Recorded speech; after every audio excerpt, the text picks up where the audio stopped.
अस्सलामुअलैकुम वरहमतुल्लाहि वबरकातुहू। अजीज़ दोस्तों, साथियों, मैं मोहम्मद शहजाद खान एक बार फिर आप तमाम ही का अपने चैनल स्काई डिवीज़न में खैर मकदम करता हूँ।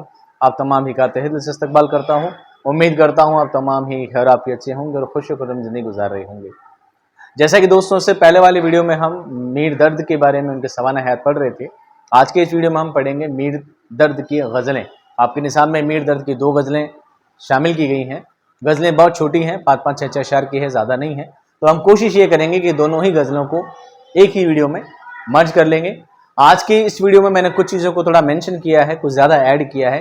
पिछली बार वाला मीर तकमीर का वीडियो थोड़ा ज़्यादा लंबा हो गया था, तो मैं कोशिश करता हूँ कि दोनों वीडियो को एक साथ मर्ज करके और छोटा कैसा किया जा सके, यानी आपको पॉइंट टू पॉइंट बातें पता चले। अगर आपको डीपली सुनना है तो आप वीडियो वाला वीडियो है उसमें बहुत डीप एक घंटे में समझाया है, वहाँ जाकर देख लीजिएगा। और सिर्फ पॉइंट टू पॉइंट जानकारी चाहिए कि एग्जाम में क्या आना है, क्या याद करना है और क्या समझना है, तो उसके लिए आपको क्या करना है, आज का वीडियो आपको देखना है।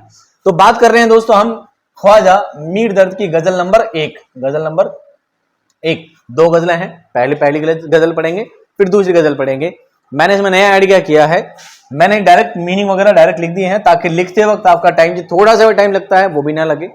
उसके अलावा किस शेर में कौन सी सनत है, क्योंकि अगर मैं पढ़ाऊं नहीं तो अगर क्लास पीडीएफ में आपको ये जो मैं लिखता हूं यहाँ पर टाइप किया हुआ, इसकी क्लास पीडीएफ में आपको पैनल में यानी ऐप के अंदर मैं आपको प्रोवाइड कर दूंगा। वहां से इन चीजों को डायरेक्ट देखकर भी समझ जाएंगे कि सर ने क्या क्या पढ़ाया है।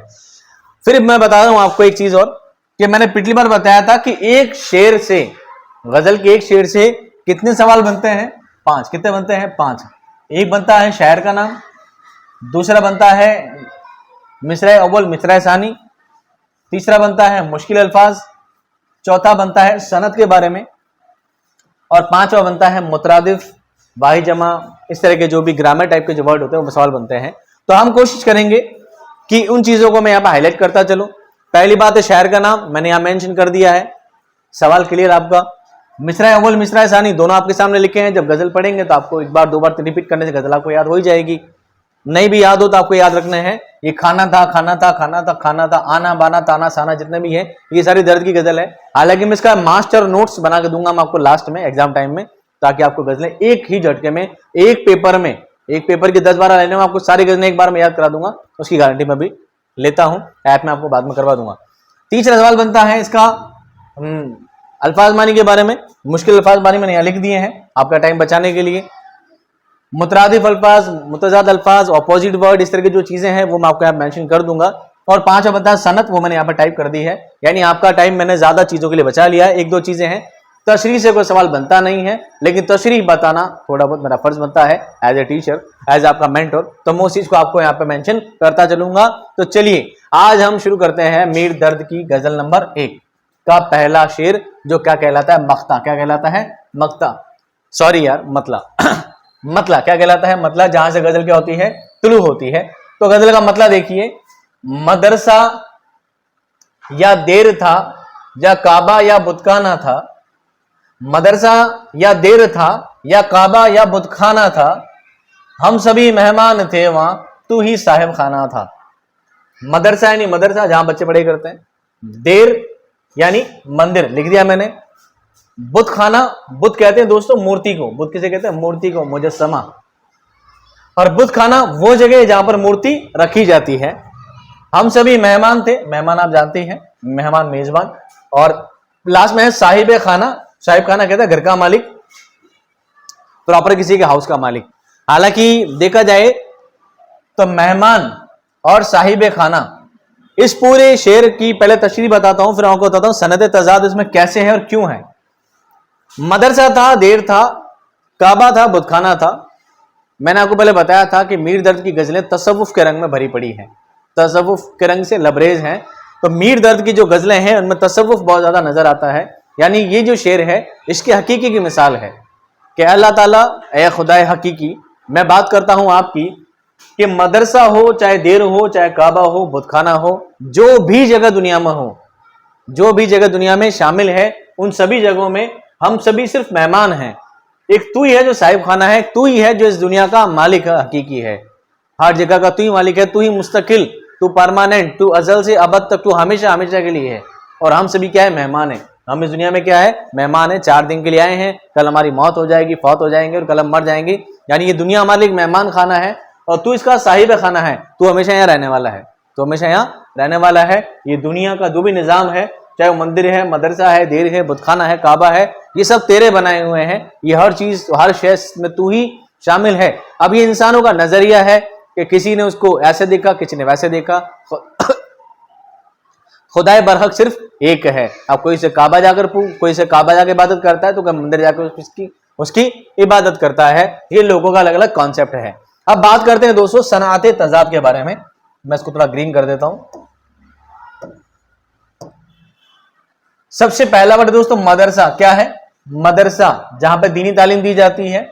दूसरा है देर। ये दोनों एक दूसरे के क्या है दोस्तों, देखा जाए तो अपोजिट है। क्या है? एक दूसरे के अपोजिट है। जहां पर मंदिर और मस्जिद की यहां बात की जा रही है। फिर बात आते हैं अगला, एक वर्ड है काबा। क्या है? काबा। एक है बुतखाना। काबा वो जगह है जहां पर जो बुतों से पाक है।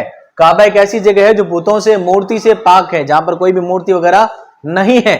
जबकि दूसरी चीज क्या है? बुतखाना, ऐसी जगह जहां पर बुत रखे गए हो, जहां पर मूर्तियां रखी गई हो। ये दोनों भी एक दूसरे के क्या है दोस्तों? अपोजिट हैं। फिर आती बात तीसरी, एक होता है मेहमान, एक होता है मेजबान। क्या होता है दोस्तों? मेजबान। साहिब खाना, घर का मालिक जो होता है वो मेजबान होता है। हम जहां आते हैं मेहमान होते हैं, सामने वाला मेहमान का उल्टा क्या होता है? मेजबान। मेहमान हम किसी के बन के जाते हैं और सामने वाला क्या होता है? मेजबान। तो मेहमान और साहिब खाना ये दोनों भी एक दूसरे के क्या है? मुतजाद लफ्ज हैं। एक दूसरे क्या है? मुतजाद लफ्ज हैं। साहिब खाना का मतलब होता है घर का मालिक, मकान मालिक, या जिसके जहां पर हम जा रहे हैं। तो इस दुनिया का असल मालिक कौन है? पूरी कायनात का मालिक कौन है? सिर्फ अल्लाह रब्बुल इज्जत है। तो एक दोनों क्या है? वर्ड अपोजिट है। इसलिए ये मेहमान का मुतजाद है साहिब खाना, मदरसा का मुतजाद है देर, और काबा का मुतजाद है बुतखाना। इसलिए शेर में दोस्तों सनाअत तजाद का इस्तेमाल किया गया है। क्लियर? चलिए आते हैं दूसरे शेर पर। देखिए, भूल जा खुश रह अबस वे साबिके मत याद कर, दर्द ये मजकूर क्या है आशना था या ना था। अबस कहते हैं फिजूल, बेकार। साबिके कहते हैं पिछला। मजकूर कहते हैं जिक्र करना, जिक्र होना। तो मीर दर्द क्या कहते हैं? भूल जा, कॉमा लगा ना, भूल जा। मीर दर्द खुद को मुखातिब करके क्या बोलते हैं? भूल जा उन सब बातों को। अब क्या रहे? खुश रहे। क्या रहे? खुश रहे। ज्यादा टेंशन लेने वाली बात नहीं है। अबस वे साबिके मत याद कर। अबस वो फालतू की बातें याद मत कर जो साबिक़े में हो चुकी हैं। आपने पढ़ा ना साबिका और लाहिका। साबिका लफ्ज के पीछे लगाया जाता है, लाहिका लफ्ज के बाद में लगाया जाता है। तो साबिके का मतलब ही होता है पीछे आने वाला, पीछा। तो साबिके पिछली बातें जो तेरी जिंदगी में गुजरी हैं, उन सब बातों को, गुजरने वाली बातों को भूल जा, अब याद करने की जरूरत नहीं है। दर्द अपने आप कहते हैं ये मज़कूर क्या है, अब इस बात का जिक्र क्या करना, आशना था या ना था, जाना पहचाना था या ना था। यानी दर्द कह रहे हैं कि जो दिल्ली के उजड़ने के, दिल्ली के बर्बाद होने के जो सारे हालातों को मैं देखता आया हूँ, जिन दर्द को, जिन परेशानियों को, जिन तकलीफों को मैं देखता आया हूँ, अब उन बीती बातों को भूल जा। तो सिर्फ अल्लाह ताला में, उसकी वहदानियत में, उसकी मोहब्बत में अपने आप को लगाए रख। इन सब बातों को छोड़ कि अब जो बर्बाद हो गए हैं, वो जो दिल्ली उजड़ चुकी है, उसमें तेरा कोई आशना था या ना था, कोई तेरा जान पहचान वाला था या ना था। बर्बाद होनी है तो होनी थी। इस होनी को कौन रोक सकता है? इसके बर्बाद होने में मेरा क्या रोल है? क्या बर्बाद होने से क्या मैं दिल्ली को बचा सकता था? ये मेरे हाथ की बात नहीं है, ये मेरे हाथ की बात नहीं है। तो भूल जा, बस वे फालतू की बातें याद करने की जरूरत अब नहीं है। इस बात से दर्द क्या हो गए हैं? फ्री माइंड हो चुके हैं। ये आपकी गजल क्या हो गई दोस्तों? कंप्लीट हो गई। क्या हो गई? कंप्लीट। अब आते हैं दूसरी गजल पर। अब आते हैं दूसरी गजल पर। बहुत प्यारे शेर हैं इसके अंदर भी, क्योंकि दोनों गजलें छोटी एक थी, दोनों गजलों को एक साथ मैंने शामिल इसमें कर लिया है। अब आते हैं पहला शेर पर। तुझी को जो यहां जलवा फरमा ना देखा, बराबर है दुनिया को देखा ना देखा। जलवा फरमा कहते हैं खुदा की कुदरत को। वैसे जलवा फरमा मतलब जलवा अफरोज, किसी का जलवा होना, किसी की बहुत ज्यादा बढ़ोतरी होना, किसी की चमक दमक होना, ये चीजें जलवा फरमा के इस्तेमाल की जाती है कि फलां शख्स शायद जलवा अफरोज हुए। क्या हुए? जलवा अफरोज, यानी उनको आकर उनकी चमक, उनकी दमक, क्या आपके आने से 4 चांद लग गए हैं, उस इंसान के लिए जलवा अफरोज कहा जाता है। यहाँ पर जलवा फरमा की बात चल रही है खुदा की वहदानियत के बारे में, खुदा की कुदरत के बारे में। तो दर्द इस शेर में साफ कहते हैं, तुझी को जो यहाँ मतलब यहाँ, मैंने पहले बताया आपको ये क्या है? मतरूक लफ्ज है, यहाँ को यहाँ कर दिया गया है। तुझी को यहाँ जलवा फरमा ना देखा, बराबर है दुनिया को देखा ना देखा। क्या अल्लाह ताला अगर दुनिया में रहकर अगर मैं तेरी कारीगरी नहीं देख सका, दुनिया में रहकर मैं तेरी कुदरत को नहीं देख सका, तो बराबर है मैंने दुनिया को देखा नहीं देखा, बराबर है। दुनिया बनाने वाला तो है, दुनिया की हर चीज में तेरी कारीगरी टपकती है, दुनिया की हर चीज हर शय में सिर्फ तेरी कुदरत नुमाया होती है। तो अगर मैं उन चीज को ना देख सका, अगर उस चीज को समझ ना सका, तो कोई सेंस नहीं है, कोई मतलब नहीं है मैंने दुनिया को देखा या नहीं देखा। मेरा ना देखना ही क्या है, बेकार है। इसमें कोई सनद तो नहीं है और कोई खास विशेष बात इसमें नहीं है, नहीं है। आखिरी शेर देखिए दोस्तों आज की गजल का। शबो रोज ए दर्द दर पे हूं उसके, किसू ने जिसे या ना समझा ना देखा।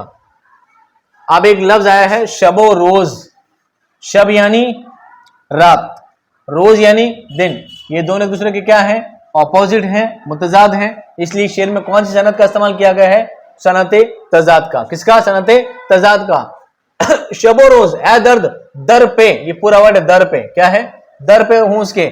दर पे का मतलब होता है तलाश करना, जुस्तजू करना, किसी चीज के पीछे भागना, किसी चीज के पीछे भागना।